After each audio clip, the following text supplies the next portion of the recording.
Hello guys, how are we all doing? Welcome back to yet another video, folks. Today we are doing the World Matchplay 2025 dart predictions, betting tips and preview for the Sky Sports televised major at the Winter Gardens in Blackpool. 2025 World Matchplay, darts, betting tips, preview, Sky Sports televised majors and the Winter Gardens in Blackpool. The Sky Sports televised World Matchplay gets underway tomorrow, this weekend.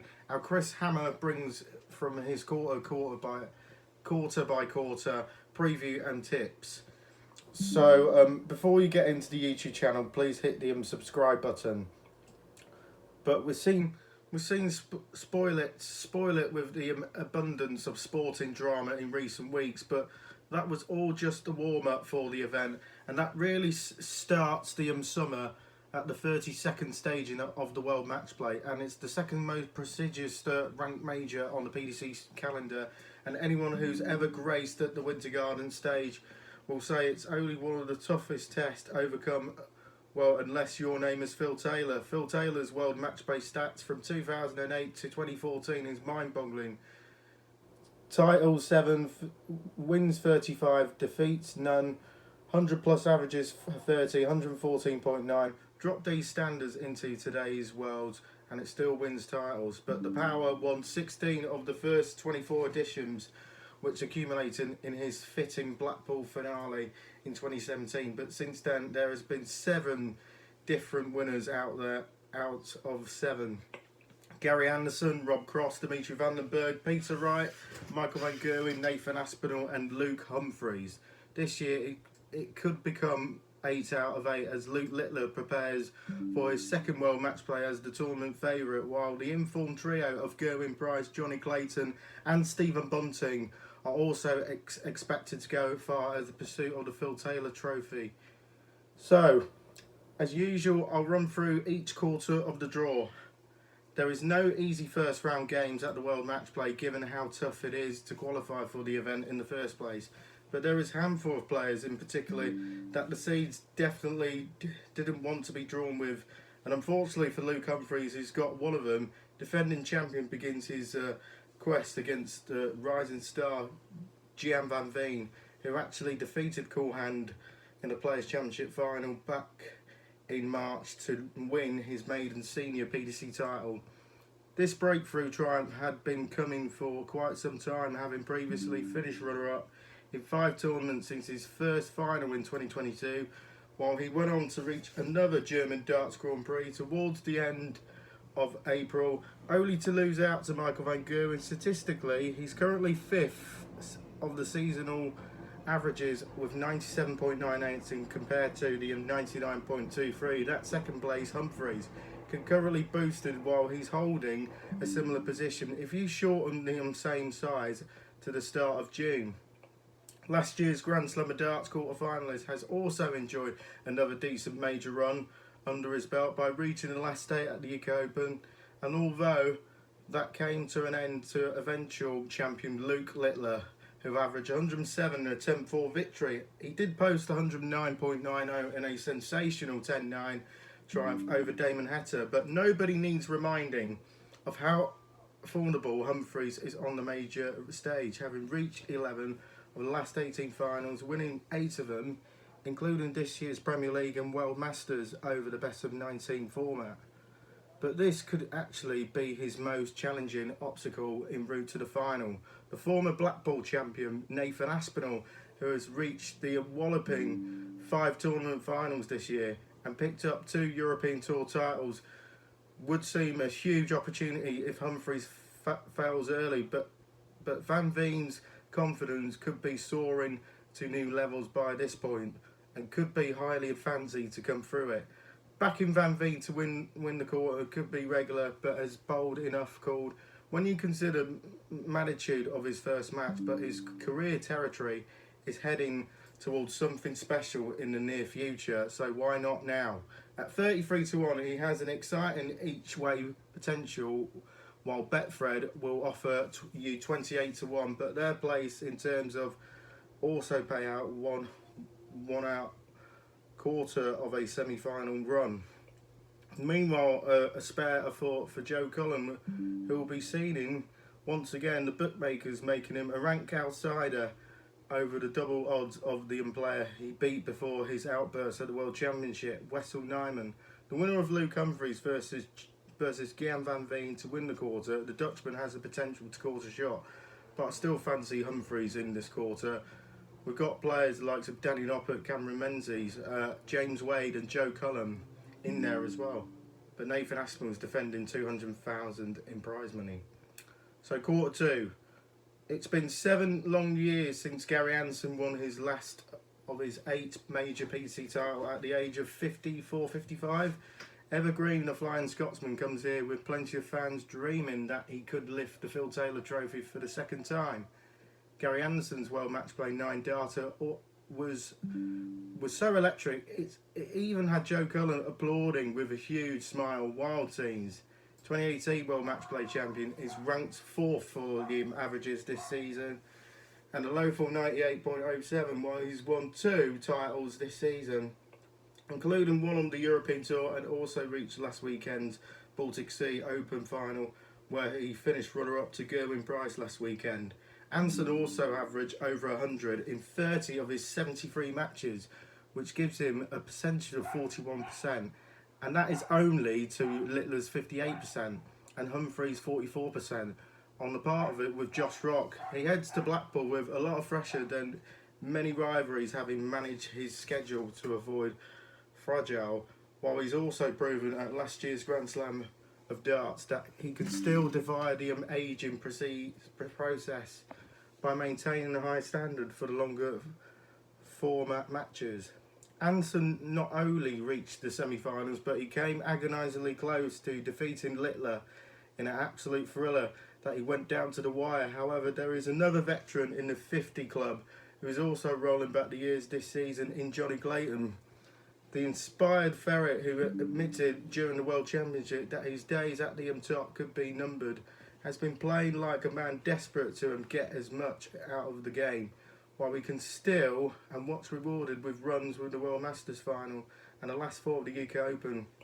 Like Anderson, the Welshman has picked up a title on the Pro Tour and the European Tour, while his stats perspective has been flying recently with 600 plus averages from his 13 matches in July. However, both of these golden oldies could well have their dreams shot down by Stephen Bunting. The Bullet have reached more finals than anyone this season with 7. He's won 3 of those, including stage events in Bahrain, Riesa and Copenhagen, almost banish in all memories of his difficult Premier League campaign. Statistically, he's right up there, well inside the top 10 of seasonal averages, 97.77. If you shorten the same size to the start of June, he's second with 98.83. Bunting may not have a good track record in Blackpool, but with just 1 quarter-final run in 10 appearances, but it's fair to say he's a lot more established and confident than ever has been, so this could be the year he mounts a serious Winter Gardens challenge. Elsewhere, Martin Schindler and Mike De Decker have enjoyed promising seasons so far, especially the German, who has picked up a couple of titles, but ultimately I felt it will be between this quarter's big 3. Anderson has a great chance of providing fairy tale, but ultimately the Bullet is showing the form that will see him reach the latter stages, but possibly even a final. And then on to quarter 3. Luke Littler returns to Blackpool with the score settled as he bids to become the World Matchplay's youngest ever champion. The phenomenal 18-year-old was unseeded on his debut when in crashing out to the opening round to Michael van Gerwen, but 12 months on, he's ranked 2 in the world and rates who as the clear favourite to get his hands on the Phil Taylor Trophy. Littler's overall seasonal statistics are as breathtaking as ever. He's only a player to have nearly yearly average over 100.93, while he's astonishingly reached 3 figures in 60 of his 102 matches, and he fired in 500 maximums, which is over 100 more than his closest rival Gerwyn Price. Since winning the World Championship, the Nukes has predominantly focus his attention on the Premier League, which goes some way to explaining why he's only won two titles, although one of them was the UK Open, thanks to a string of staggering performances. And Littler has only competed in two European Tour events, one of them in Belgium, while he's missed 15 of the 21 Players' Championship tournaments as he opts to be highly selective in his schedule. But apart from failing the World Cup bid, some fruitless World Series trips, we haven't really seen much since the Premier League final. It speaks volumes. And that only the headlines has been making recently, but he's failing in his driving Ferrari test for the fourth time. I expected him to be fresh and prepared and hungry to make more history at the iconic venue. Elsewhere in this quarter, Rob Cross and Damon Heta have both enjoyed good seasons with 2 titles apiece, are comfortably inside the top 20 averages since the start of May. But ultimately, everyone's hopes of getting through to the semis will rely on Littler being of his game. So Littler to win quarter 3, Anson to win quarter 2. Right, quarter 4, Gerwyn Price in such a confident mood right now, and that he thinks he should be favourite to win the World Matchplay. The Iceman obviously quite distant third in the betting behind the 2 Lukes, but he's been quoted as saying, I'm coming back into form. I wouldn't say I'm in my ultimate best, but in those crunch moments, I would have gone out to Wessel Nyman in the European Baltic Sea, and I had to take out 119 to take that out. But I had to take out another big shot later in the tournament. But those shots are going in. The last 2 years, those darts are not going in. But I was missing doubles.